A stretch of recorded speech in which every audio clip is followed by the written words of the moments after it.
Welcome to the 150-mile Great Allegheny Passage, located primarily in southwestern Pennsylvania between the cities of Pittsburgh, Pennsylvania and Cumberland, Maryland. Along this trail, you'll encounter 4 epic tunnels, soar across a multitude of towering bridges, and discover waterfalls shaped by rushing rapids.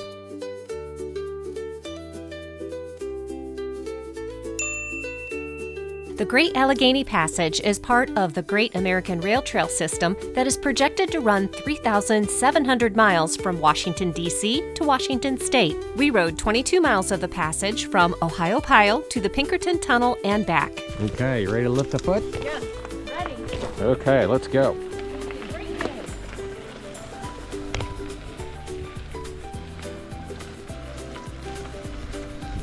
Today's goal is to ride out to the 2 Pinkerton bridges and the Pinkerton Tunnel. That's going to be about 22 miles out and 22 miles back. So 44 miles today is the goal.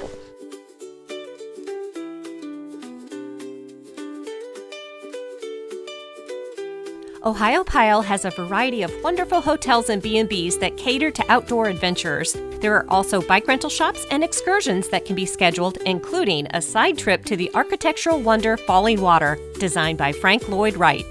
You can see where the Falling Water grounds are located along the Great Allegheny, but there isn't a direct route to get there from the trail, so it's generally considered only accessible by car. Whitewater rafting may be the #1 excursion in Ohiopyle, but for me, Falling Water was pretty special to see too. Once in Ohiopyle, there are numerous places to secure your bike and wander. The ADA-accessible State Park Visitor Center is a scenic and informative stop right off the trail that we really enjoyed. It has panoramic views of the Ohiopyle Falls, and inside, visitors can explore interactive exhibits on the region's geology, wildlife, and history. There's no admission fee to enter the center, and it typically takes about an hour to tour. We learned at the visitor center that the Ohiopyle River is one of the most popular places certainly in the region, perhaps in the world, for whitewater rafting. They've had a long tradition of whitewater rafting here. The runs located along the Ohiopyle River are suitable for a wide range of skill levels, from beginners all the way to Class 4 and 5 rapids.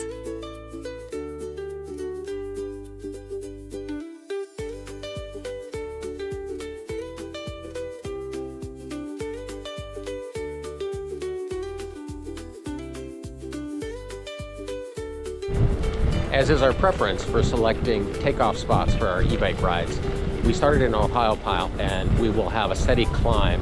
It's only a 1 or 2% grade, but it'll be a steady climb in altitude up to the Pinkerton Bridge and Pinkerton Tunnel. I suspect we'll maybe gain 500-600 feet. We'll do an altitude check before the end of the ride, but that allows us to have a nice downhill run on the way back. The Great Allegheny Passage is considered to have a 2% elevation grade that makes it suitable for a variety of riders. It begins at 712 feet in Pittsburgh, then gradually climbs to its highest point at mile marker 23 of 2,392 feet, then begins its descent back down to 620 feet at its terminus in Cumberland, Maryland.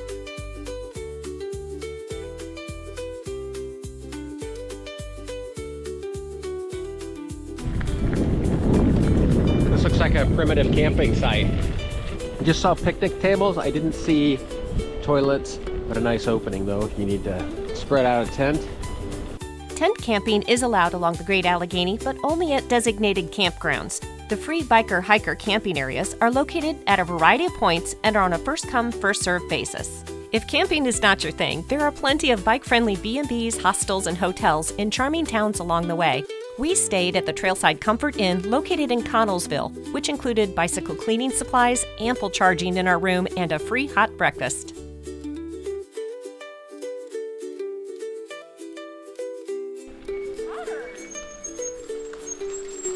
Otter reintroduction. Yeah, originally they disappeared because of the pollution from the river, but they cleaned up the river and reintroduced them. Why? I thought that maybe they were hunted, but I'm not sure.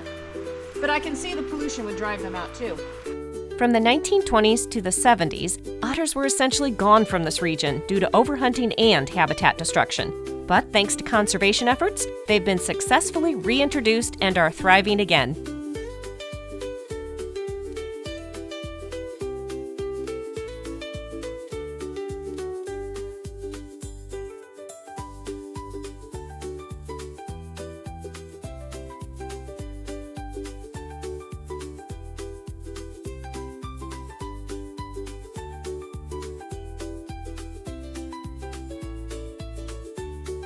Caution, eroded surface. Okay, we'll take this slow.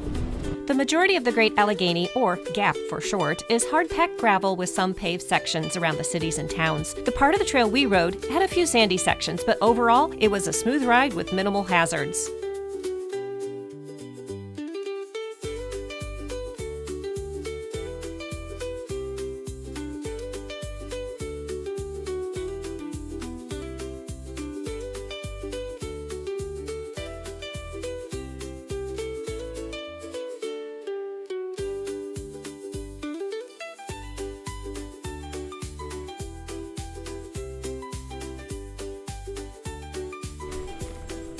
There's Confluence town access. I know we're supposed to go straight, right? Yep, we're supposed to go straight. Let's go check out the vista.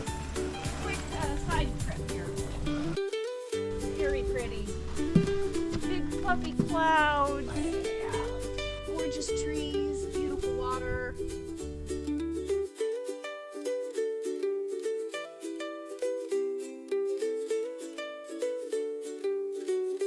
The Gap winds its way through a series of charming historic rail towns, each with its own personality and stories. Towns such as Confluence grew up around the railroads and the industries that once powered this region.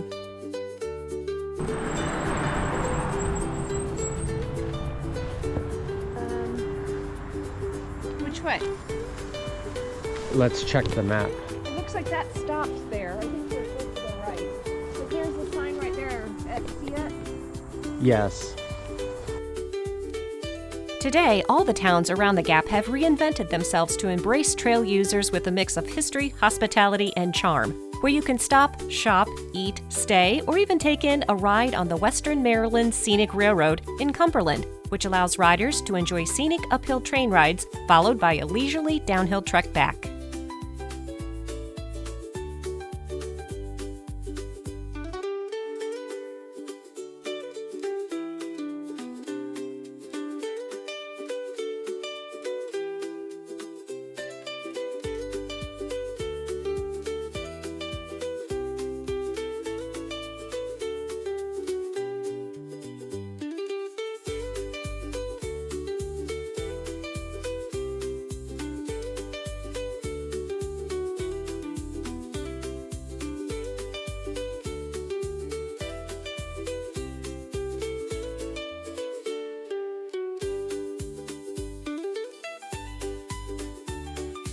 The Gap corridor includes waters such as the Castleman River and the Youghiogheny, which are known for trout and smallmouth bass. The waters are stocked and do require a license to fish, with limits depending on the season. There are links in the description section of this video for the various regulations from the DNR.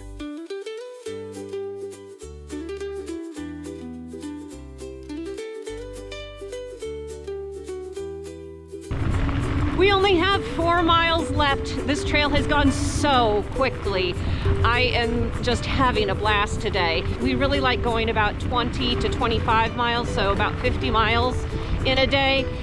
We've gone upwards to close to 80 miles in one trail ride, and it was a lot. We did it. It was fun. Challenge accepted and completed, but it's just really nice to be able to get back to Little Red and not be completely exhausted. So we've just found that just doing no more than 50 miles round trip in a day has just been really fantastic for us. So let's finish up these last miles. Maybe if it's warm enough, have our picnic lunch and then head back.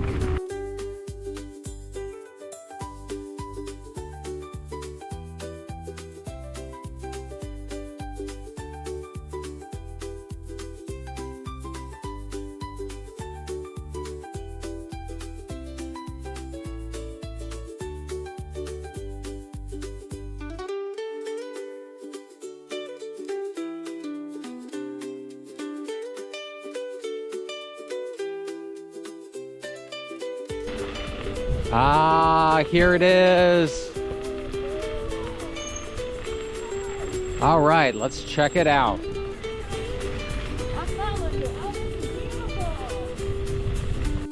The High Bridge, which we crossed first on the west side of the tunnel, stretches 543 feet and is approximately 100 feet above the water. I did not expect this to be a concrete bridge. This is it. the Pinkerton Tunnel, and then we've got the Pinkerton bypass. We are not doing the Pinkerton bypass. Yep, for maintenance and what have you. Ooh, cold rush of air. The Pinkerton Tunnel was restored in 2015 so visitors could start passing straight through the mountain instead of detouring around the bypass. It is 849 feet long, so it is dark, and there are some bumps, so a light is recommended. We made it! I love a bridge-tunnel-bridge combo, and Pinkerton has that. There's another beautiful bridge on the east side of the tunnel that spans 242 feet and is about 30 feet above the Castleman River. And this is a perfect place to turn around. Look.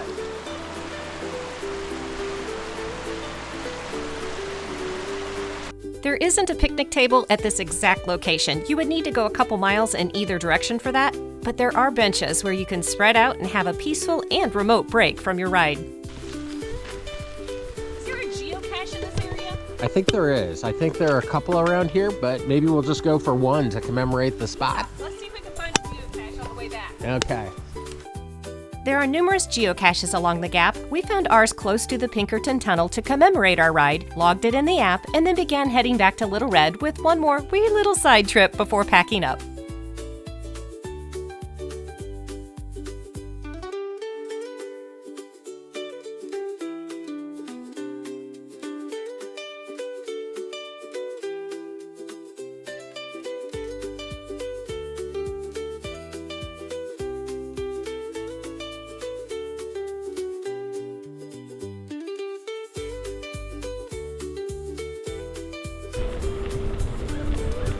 Hey! We're back! We made it! So I know we're back. I know we're back. But can we just add on a little bit more dessert? There's a bridge that's right up here. Because this was like Yeah. the low bridge and the high bridge are pretty darn, they're Oh, close. we can't pass up on the high bridge. Let's go. So I know Little Red's right here, but I'd like a little bit dessert. I'm not done yet. Can we just go? Yeah, let's go check it out. Okay, I don't think it's too far up. It shouldn't be too far this way. All right, let's go. Just a little dessert.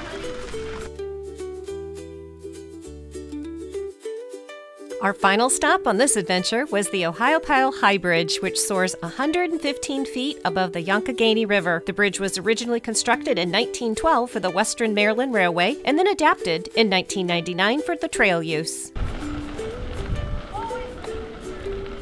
Yep. Always got to leave room for dessert. Thanks for joining us on the Great Allegheny Passage. And be sure to like, comment, and subscribe to stay connected to more great trails.